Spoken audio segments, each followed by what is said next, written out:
Let's talk about collections. So collections are data structures that hold multiple values as a single unit. Kotlin's standard library provides different collections, which are lists, sets, maps, arrays, and sequences. So we've seen lists in the previous video and sets. Sets are usually lists, but they have unique numbers only, unique items only. Maps. So maps are like dictionary in Python. You can map numbers to strings, like in a record, like roll numbers for a student. For example, if a student has a roll number of 24, it's going to be mapped to his name. So that's going to be an integer to string mapping arrays. So in C and C++ and Java and other languages, we have arrays which are immutable lists. You cannot modify the elements of an array dynamically. You cannot add new elements. And sequences. Sequences are unique to Kotlin, and usually they're just like, if you go from 1 to 10, see, that's going to be a sequence. It's going to take the numbers from 1 to 10 and form a sequence. Okay, so collections come in read-only and modifiable variants, as I told you just now. So if you type list of, it's going to be an immutable list. 1, 2, 3. And if you try to, first if we define a list 1 like this, and if we try to use this function, it's going to say unresolved reference because it's a non-mutable list. But for a mutable list, you have an add function, which can be used to, of course, to add a new element. Mutable list of, yeah.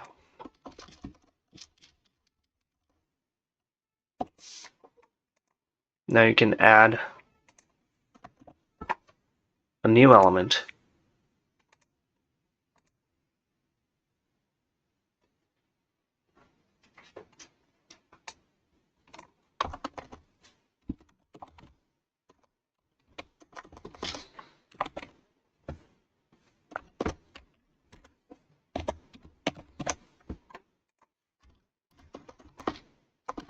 To this list.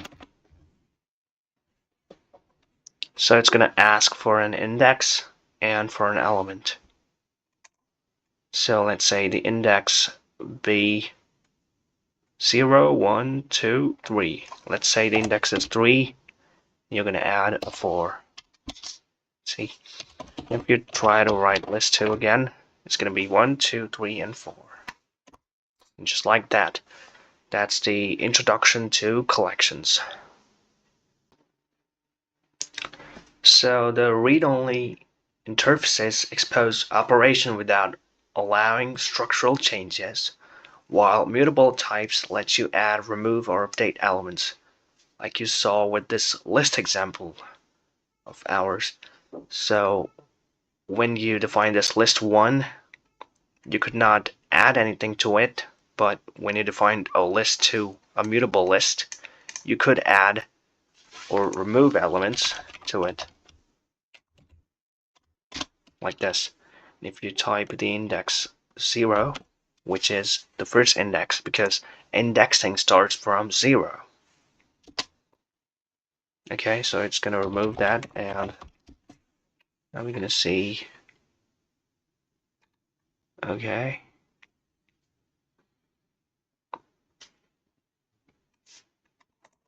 Wait a minute.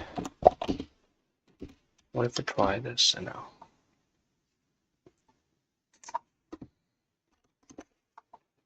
Okay, so it returned false because 0 is not existent. We need to provide the element which we want to remove. And there we go, it's removed. So in Kotlin, when you use the remove function, you're going to have to specify the element you want to remove. Okay, now let's dive deep into lists. So, for the record, what is a list? A list is an ordered collection of elements that can contain duplicate values. Lists expose read-only operations through the list interface and mutable operations through mutable list, as we saw here.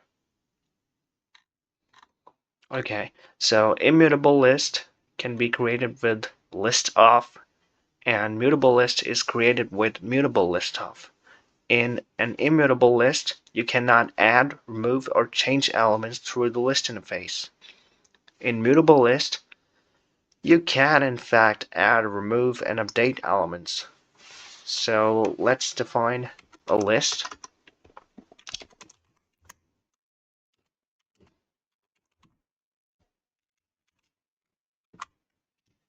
Like so, 4, 5, and 6. So in this list, you can add elements. You cannot add elements because it's a list of defined list. It's an immutable list. So what we're gonna do is try something else. Like, look at its size. So its size is 3. And what else can we do with an immutable list? Well, we can get an element by its index. So let's say we want the element at the first index, which is 0th index, because indexes in most programming languages begin at 0. So you'll find that the lists begin at 0th index and then it increases. So the 4 is at 0th index, and 5 is at first index, and 6 is at second index. 0, 1, and 2. Okay, I can show you that using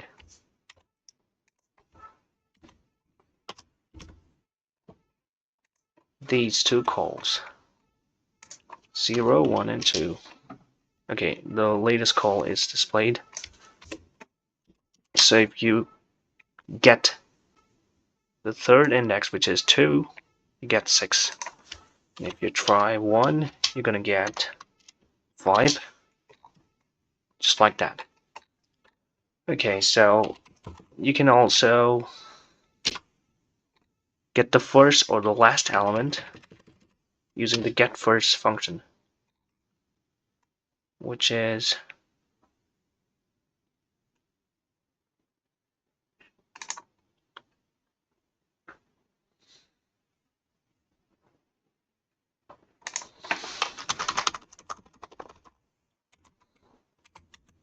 okay, using the first function, you can get the first element, and using the last function, you can get the last element.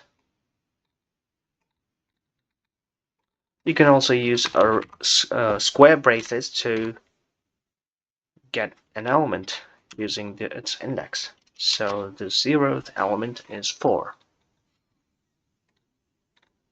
Similarly, if you type 1 here, you're going to get 5. If you type 2 here, you're going to get 6.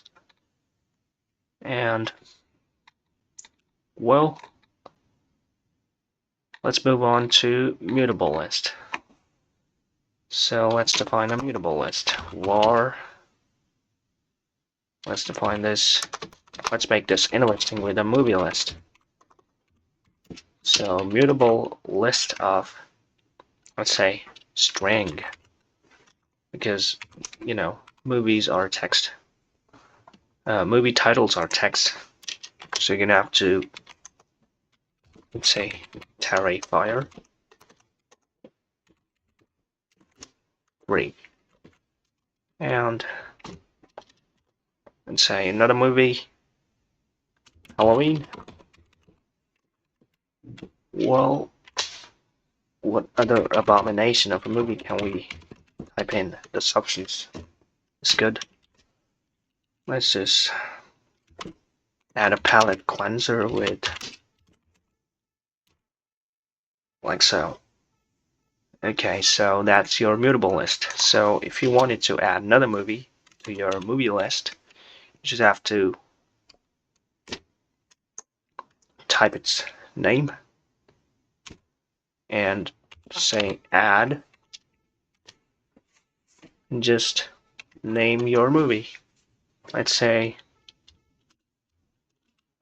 The Shining.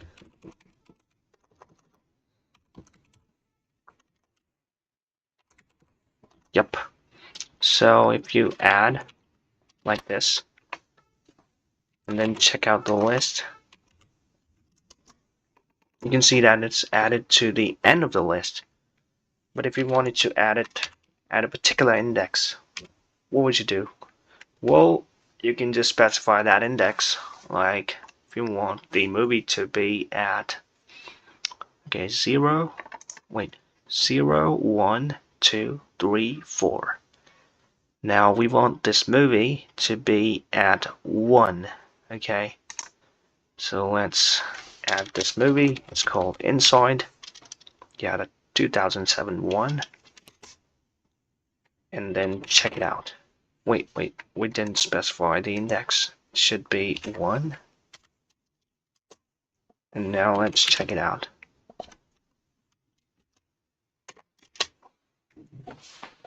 And as you can see, we added that movie Inside at the second index. And it's right there at 0, 1, second index. Okay. And all the other movies have shifted by 1 place. Okay, as you can see, there are 2 insides because before this we just executed this command, didn't we? Right? And a list can hold duplicates, so you can clearly see that it's holding those duplicates inside twice. Now let's see how you can remove one of these insides. Movie list, remove. Let's see what happens if we... Will it remove both of them? Or just one of them? Well, looks like it removed the latest one. So we added this one recently and this one before that, so it removed this one. What if we... Okay, if we execute this command again, and then checked out the list, it's gonna say, okay, now it's gone. Okay, what else? So you can add, remove, and update. So let's try to update an element.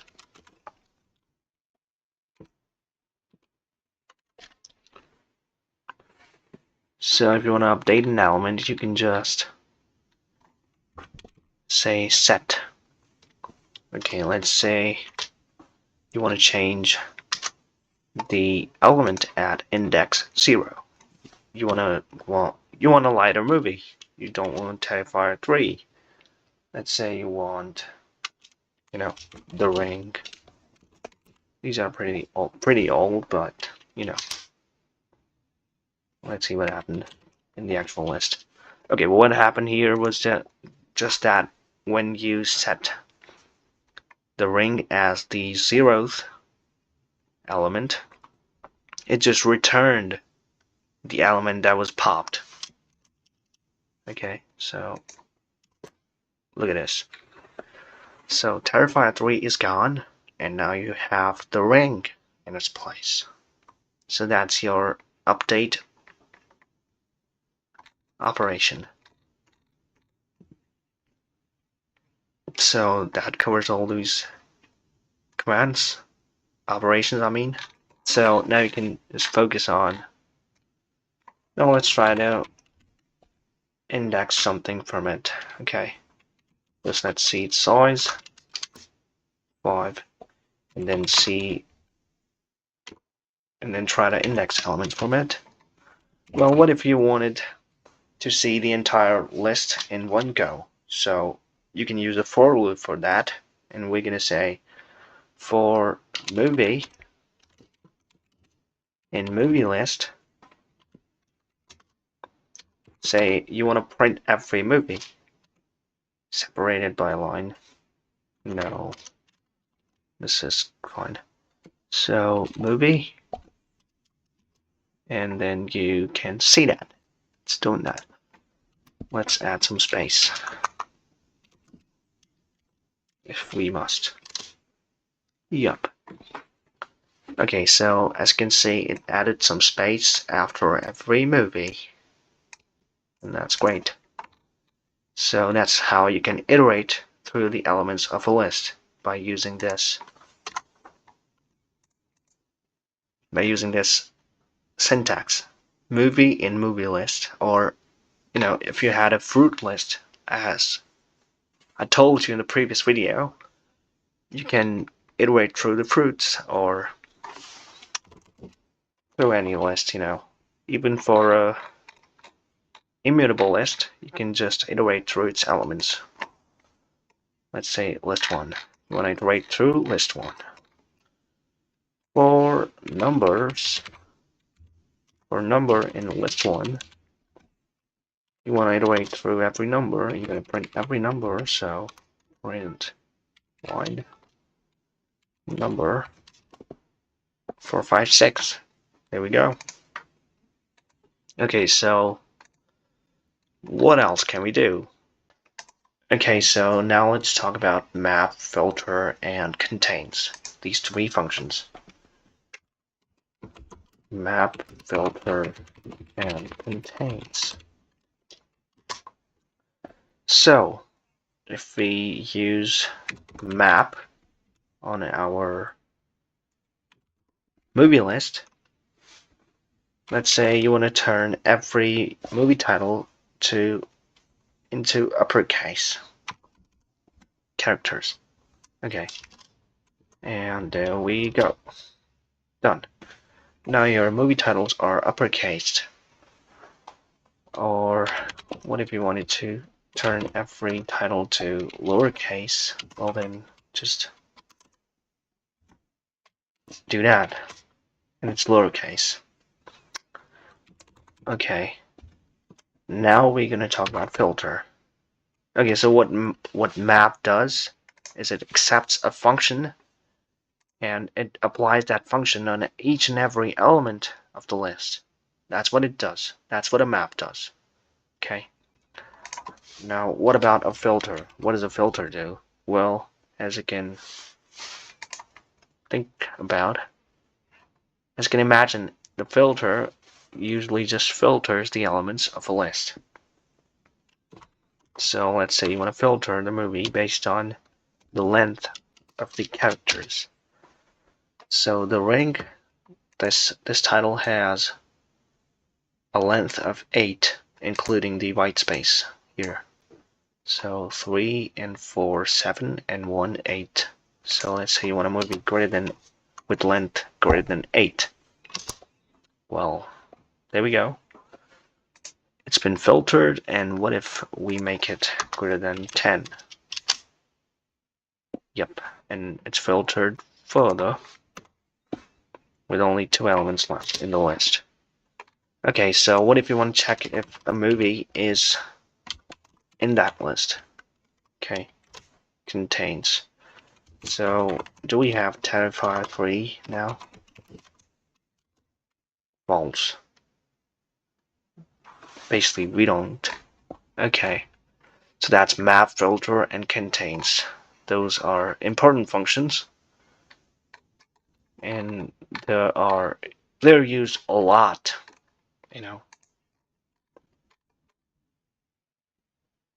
So that's list for now. Next collection would be maps. No, sets. Next collection would be sets. A set is an unordered collection that does not allow duplicate elements or has only unique elements. So you may have heard of sets from your maths class. Well, that's the same concept we're going to use here. So it's useful when membership and uniqueness matter more than order. And the operation we're going to see is contains, size, is empty, union, intersect, and subtract. So these are programming related functions, but you must have seen union, intersect, and subtract in your maths class. Okay, so to define a set in Kotlin, you're going to use set of, let's say, Julian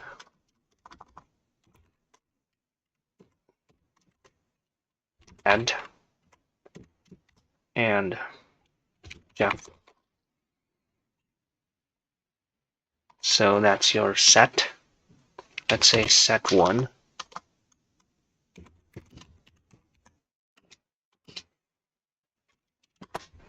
Done.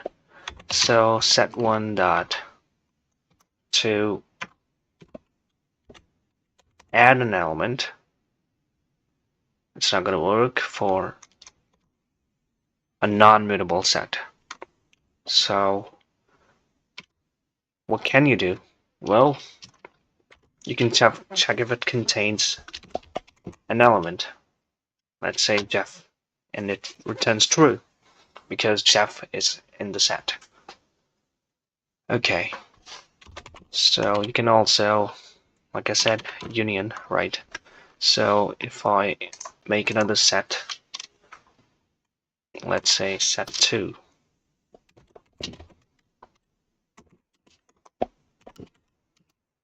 set off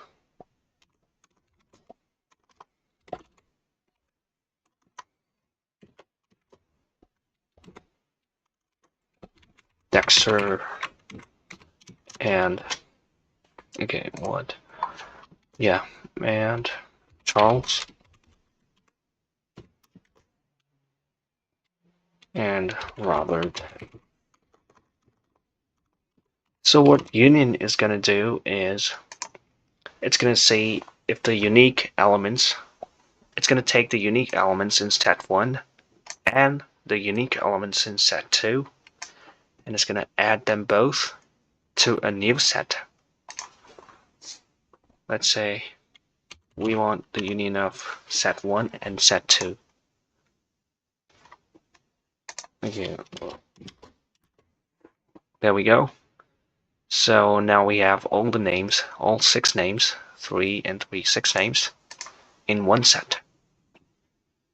We can put this in set3.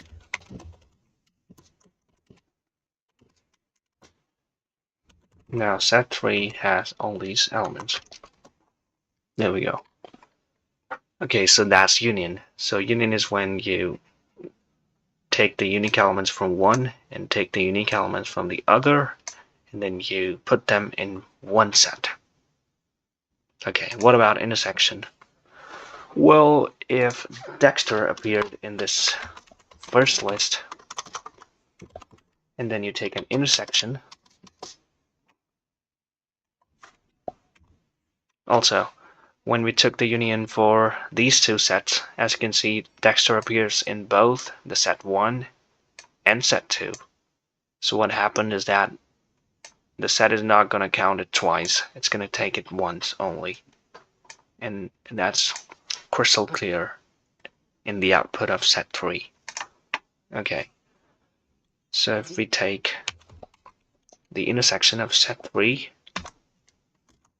and the intersection with set 2, there we go. So set 2 had Dexter, Charles, and Robert, and set 3 had Julian and Jeff, Dexter, Charles, Robert. Okay, so Dexter Charles Robert is the intersection or the common elements in both set 1 and set 2. Okay, what's next? Subtract. Well, you can take a set difference when you subtract set 3 and use the subtract function. So set 3 minus set 2, which is going to leave what? It's going to leave Julian, Ed, and Jeff are set 1, basically. Yup. But no, our set 1 has Julian, Ed, Jeff, and Dexter now, so it's on its own. Okay, so that's union, intersect, and subtract. Let's look at set 3 that we covered contains and size. So what's the size of set 3? 6. Yup. And is it empty? We know it's not, but you know, formality. Check each and every operation is empty. False, it's not empty. So we haven't added anything in these sets because these are immutable sets. What if we wanted a mutable set? So a mutable set of, that's how you create a mutable set. And let's add some video game names like RDR2. Okay. And GTA 6. Yep. And Cyberpunk 2077. Okay. So that's mutable set of something, which is video games. There we go. And now we're going to add another video game. Let's say Yakuza 0. And check it out. It's been added. Okay. We can remove a game. Let's remove GTA 6. Well, because you know how it is. Given the recent events. Yup. So that's remove and add operations on mutable sets.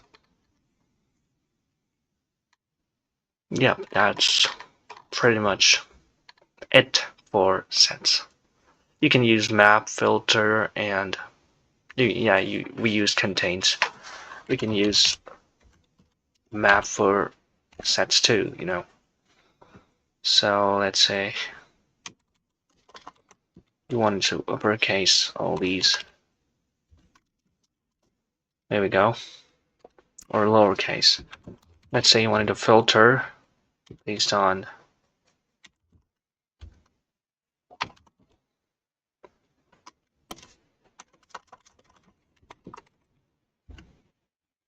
if the game name contained, let's say, a C. So false, true, false, because yeah, there's no C in the first title or the last title. Okay, so it returned an array of Boolean values instead of, you know, the list elements. Let's see what we can do about that. So what if we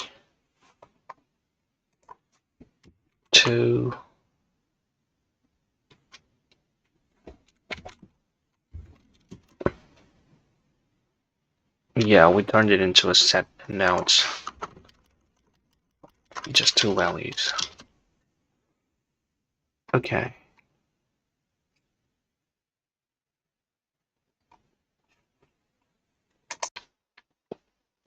Turns out if you want the element names instead of this, you're gonna have to use filter instead. So let's use filter. Use the same command. Just type filter and yep. There we go. That's your game with a C in it.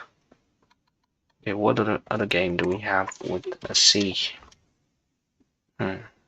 Call of Duty. Black Ops 7. And there we go. It appeared because it's a game with a C in its title. Let's move on to maps now.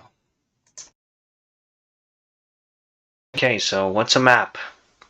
Well, a map is a collection of key value pairs, like a dictionary in Python. So each key is unique and it maps to exactly one value. Values can be duplicated, but keys cannot. So let's create. Okay, so there are two types of maps: mutable map and map. Just map, yeah. And that just map is immutable. So let's create an immutable map first. So let's make a map from an integer to a string.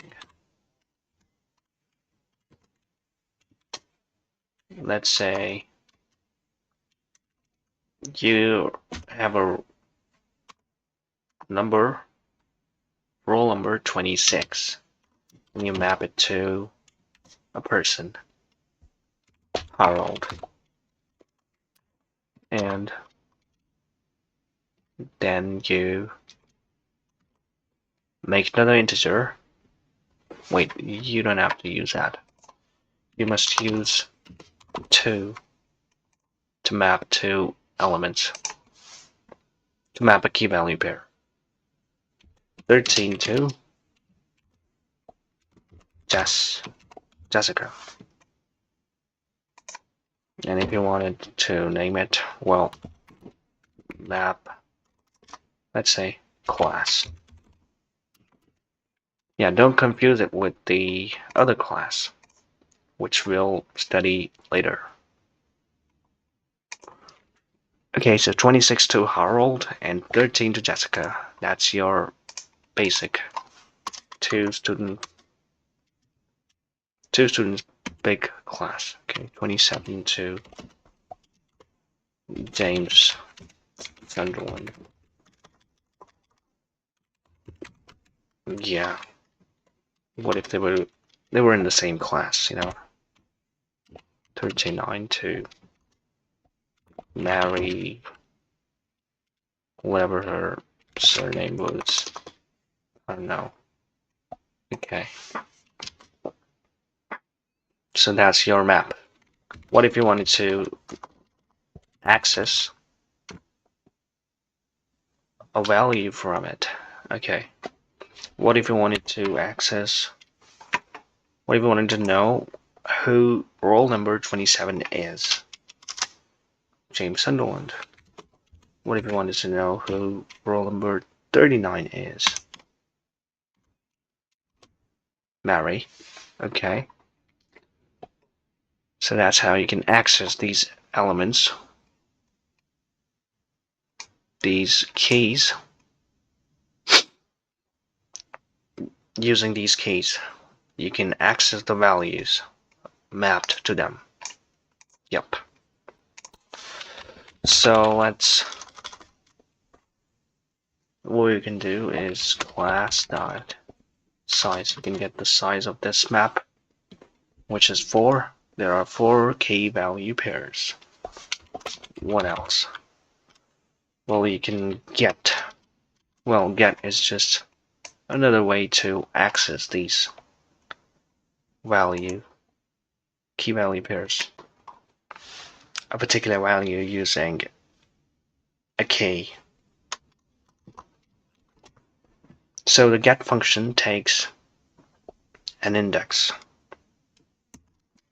The get function takes the key 26. Harold.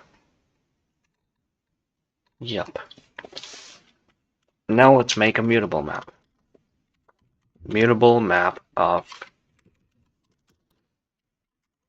let's say, mutable map of string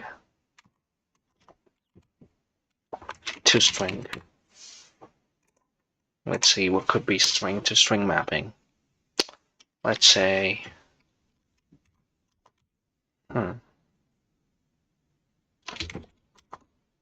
let's say Intel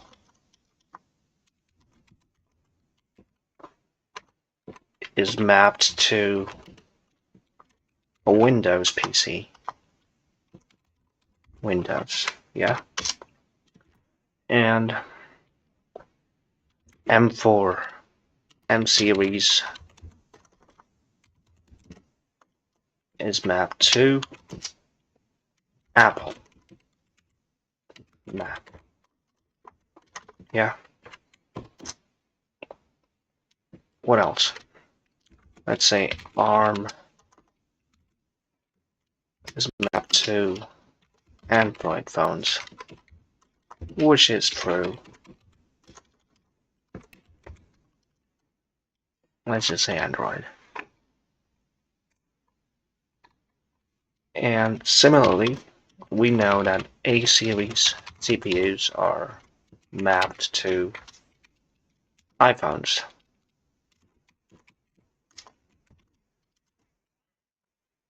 Yeah. Intel to Windows, M series to Apple Mac, and ARM to Android, A series to iPhone. I don't know if you call it A series, but yeah. So that's a CPU, let's say processor map. Okay, we didn't find the type of the variable. Okay, there we go. Alright, what if you wanted to add another entry? Well, you can't just use add. What you must use is put.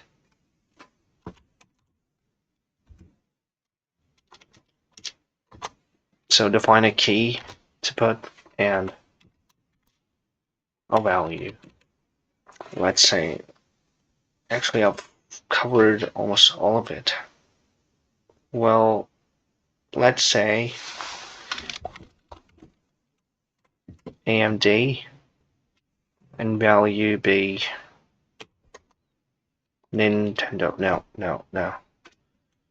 What do we call it? What's it called? That. No, it's not Nintendo Switch. Talking about that portable PC. Handheld PC, you know. Was it from AMD? Yeah, it's called Steam Deck. So, Steam Deck. There we go. Now if you try to look at it again, it's going to say AMD to Steam Deck. So that's how you put a new key value pair in a dictionary. Well, a map. What if you wanted to remove a key value pair? Well, you just gotta specify its key. Let's say we wanted to get rid of ARM. Now we're gonna see if it was successful. which it was, and it was apparent from here, from this output too. Okay, so that's put remove, and we can filter a map. Processor map dot filter. So what do we filter it based? Let's filter it based on if the key contains, let's see, if the key contains an A, we're gonna keep it. There we go. So A series and AMD, because we just removed ARM, remember? So that's your filter for filter used on a map. Did we use contains? I don't think we did. So contains, you're gonna mention the key that you want it to contain. Let's say Intel. So does it contain Intel as a key? True. And that's your maps. So what's an array? An array is a fixed size container that holds elements of the same type. So unlike lists, arrays cannot grow or shrink, so you won't find any add or remove functions for arrays. And arrays are native, they're raw and they're fast. So let's do this. Let's define an array. Okay, so to begin with, let's say you define it like this. Array of anything. Let's say simple numbers. Array of integer numbers. Also, remember that unlike list, the size of an array would be fixed after we compile it. You cannot change the size of the array. Okay, so this is an integer array with numbers 1 to 5, and to access any number, you're going to put down its index in square braces, inside the square braces. So at the 0th index, you're going to have 1, and to get the last index, you can use n minus 1, where n is the size of the array. Let's see, if you define size, let's say size equals array1 dot size minus 1. Wait, no, this is the last index. Last.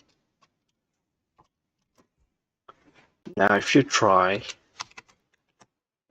to index using this last variable, you're going to get 5, which is the last element.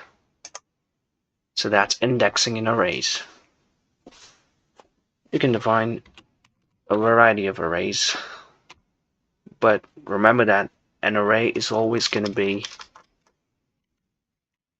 containing same data type elements of the same data type, like byte array or string array. Wait, no. Yes, character array. So character array can have characters C, B, A.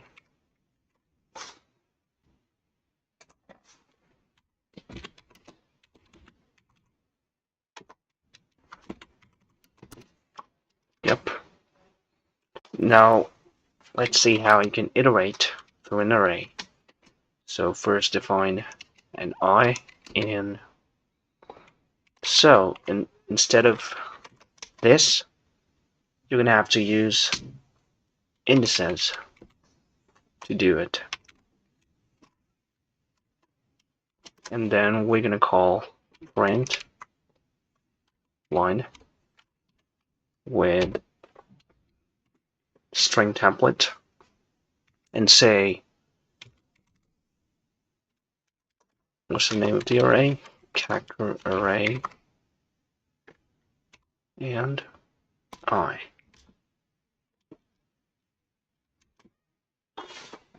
Okay. Wait.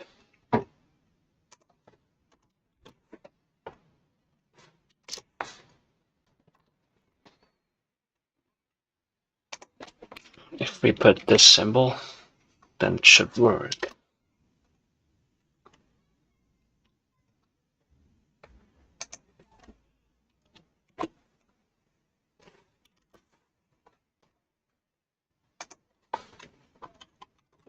Okay, hold on.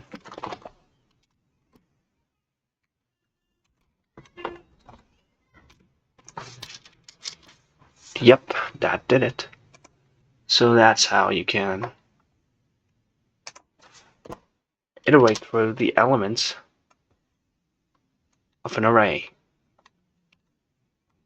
All you have to do is use a string template, and with curly braces, you're going to index each and every one of them using the I variable, and that's that. Okay, what else can we do with this? Well, let's try to update the element of an array. So we can do that like this. Character array. Let's take the 0th one and call it, and update it to, instead of C, let's say R. And update 1 to A.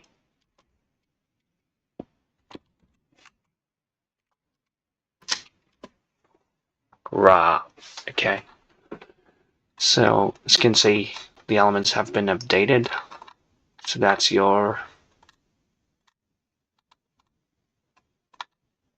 iteration, indexing, and updation.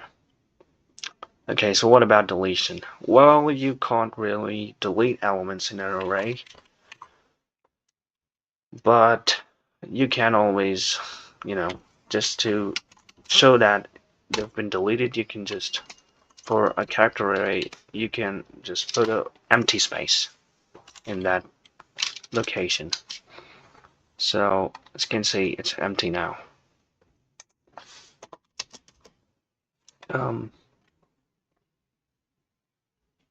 Yeah, you can add something. Okay, there we go. Let's try and map. Use a map for this.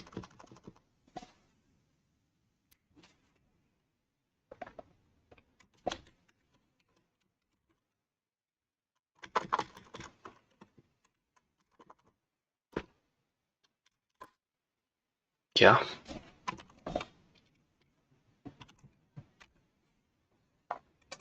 Let's check it out. There we go. It works. All we have to do is it.uppercase, and it's going to convert each and every element to uppercase. So that's the use of map function for an array. What about filter? Let's use filter. Filter. Okay, let's make it interesting with numbers instead. Array 1, okay. Let's use array 1. Filter. And if the number is greater than 3, then it's gonna get filtered. Okay, based on if it's greater than 3, and 4 and 5 are greater than 3, so you get 4, 5, an array of 4 and 5. So you can see map and filter functions are pretty usable and valuable to us. Well, what about in other programming languages? We've got a reduce function, and we got that here too. Okay,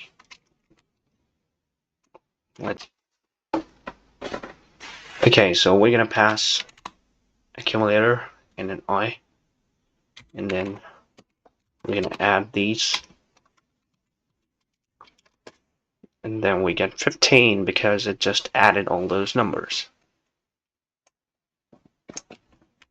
So what if you wanted multiplication for all those numbers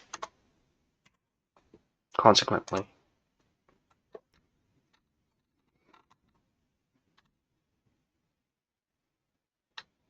Okay, so for a consecutive multiplication of these numbers, like 1 times 2, and 2 times 3, and 3 times 2 times 1 times 4, and 4 times 3 times 2 times 1 times 5, we're going to have to use this reduce function. There we go, 120, which is apparent from direct multiplication. 5, 4, 20, 60, 120. Okay, we can also subtract them, which, well, results in minus 13.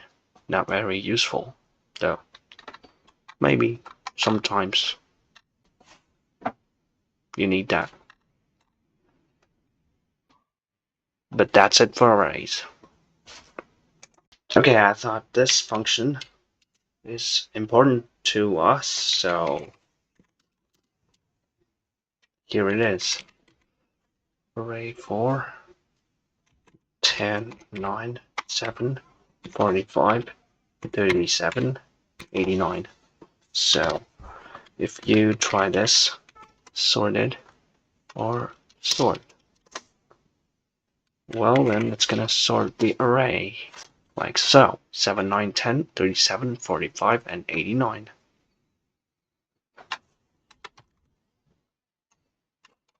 And if you have a list and you want to sort the list, well, you can do a similar operation.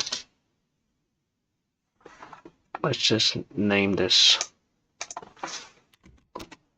something.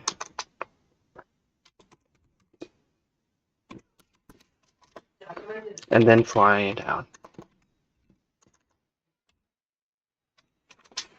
Sorted. There we go. This one's sorted too now. What's a sequence? A sequence in Kotlin is a lazily evaluated collection pipeline.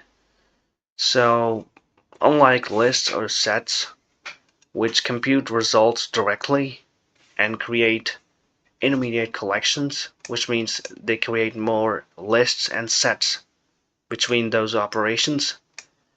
And so sequences, what they do is they defer computation, which means they delay the actual computation, and they just write the plan down. It's like they write down the instructions, but they don't do anything, okay? They execute the instructions only when you ask for a result. Otherwise, in case of lists or sets, they literally follow each and every one of your instructions and actually execute them. Like they create sublists and subsets while they calculate your map, filter, and a final result that you want. So this makes these sequences efficient for large data sets and long chains of transformations. Basically, if you've got a lot of data And if you try to calculate for it using lists or sets, well, that's going to be computational hell. It's going to take a lot of time. Instead, you can use a sequence and try to get a result slowly. Like, whatever you need, you're going to get that part. You're not going to calculate the entire sequence, okay? You're not going to calculate the entire, the whole of the record. Instead, you're going to take a slice of that large database or dataset, okay? So that's why we need sequences. So let's define a sequence. Well, you've seen these 1 to 10 as a sequence. Yeah, it takes a range, 1 to 10 is the range, and it's going to convert it into a sequence. Let's call this number sequence sec. Okay. Oh shit. Yeah. Number sequence. It's going to give you this instead of, a literal data item, because like I said, these sequences do not calculate anything in the start. So we're going to take an iterator, okay, an iterator object, and what we can do to iterate through it is use it, okay. Let's say I in number sequence, and then yeah, let's just print it, print I. So here I represents this iterator of number sequence, okay, and it's going to print all these numbers inside it. See? Okay, so what if we wanted to do something with this number sequence? Let's say we wanted to map it to, let's double each of the numbers, okay, equals 8 times 2. That's how you double it, okay. No, we won't give it to the next person, or maybe we will, like this. Okay, then filter, and let's say should be greater than 10.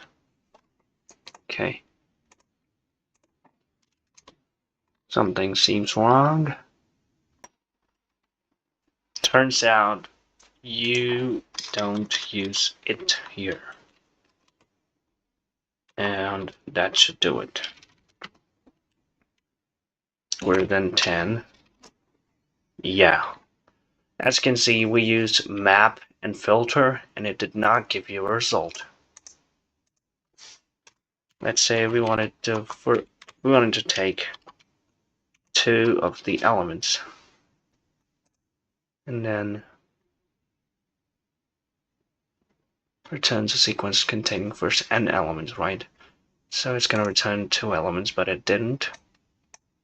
So what we're going to do is get the iterator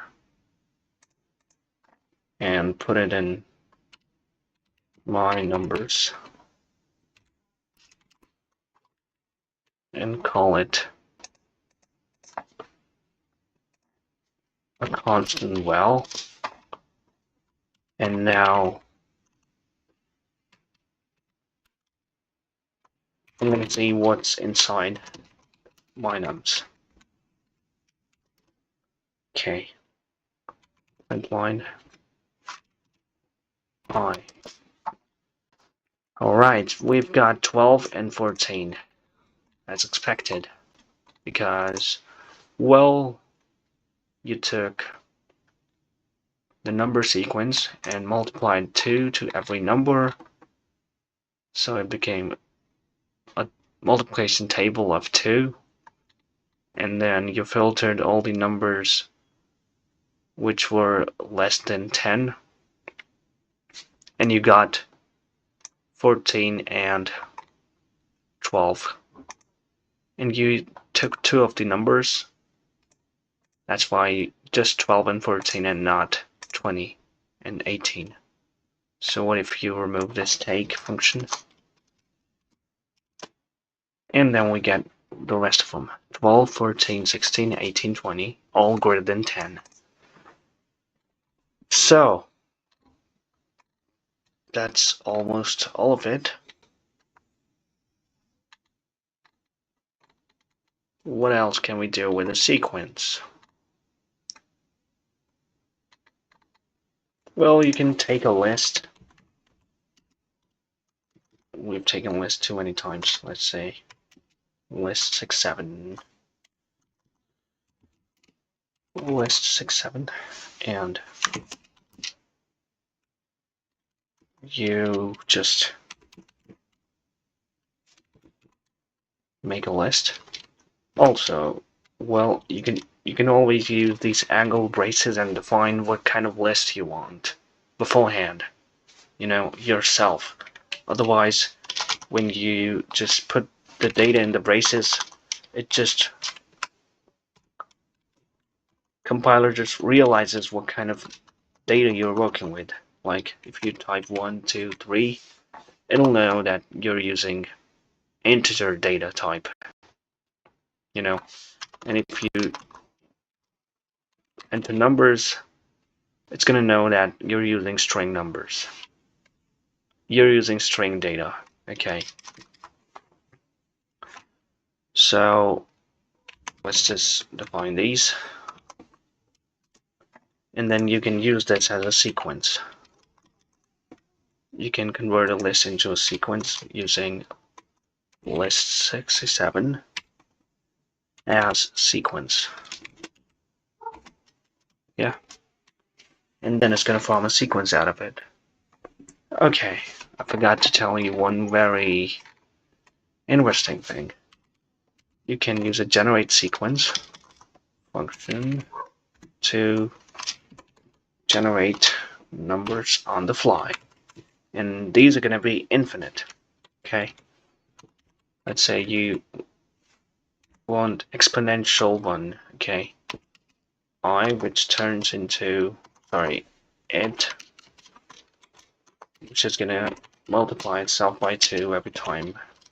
Okay, so that's your exponential 2 sequence. Let's keep it well. So what we're working with here is an infinite sequence. Okay, let me show you why it's infinite.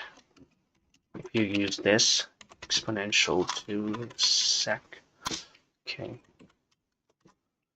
and then try to print this, there we go. Holy shit, my computer is, no, it's fine.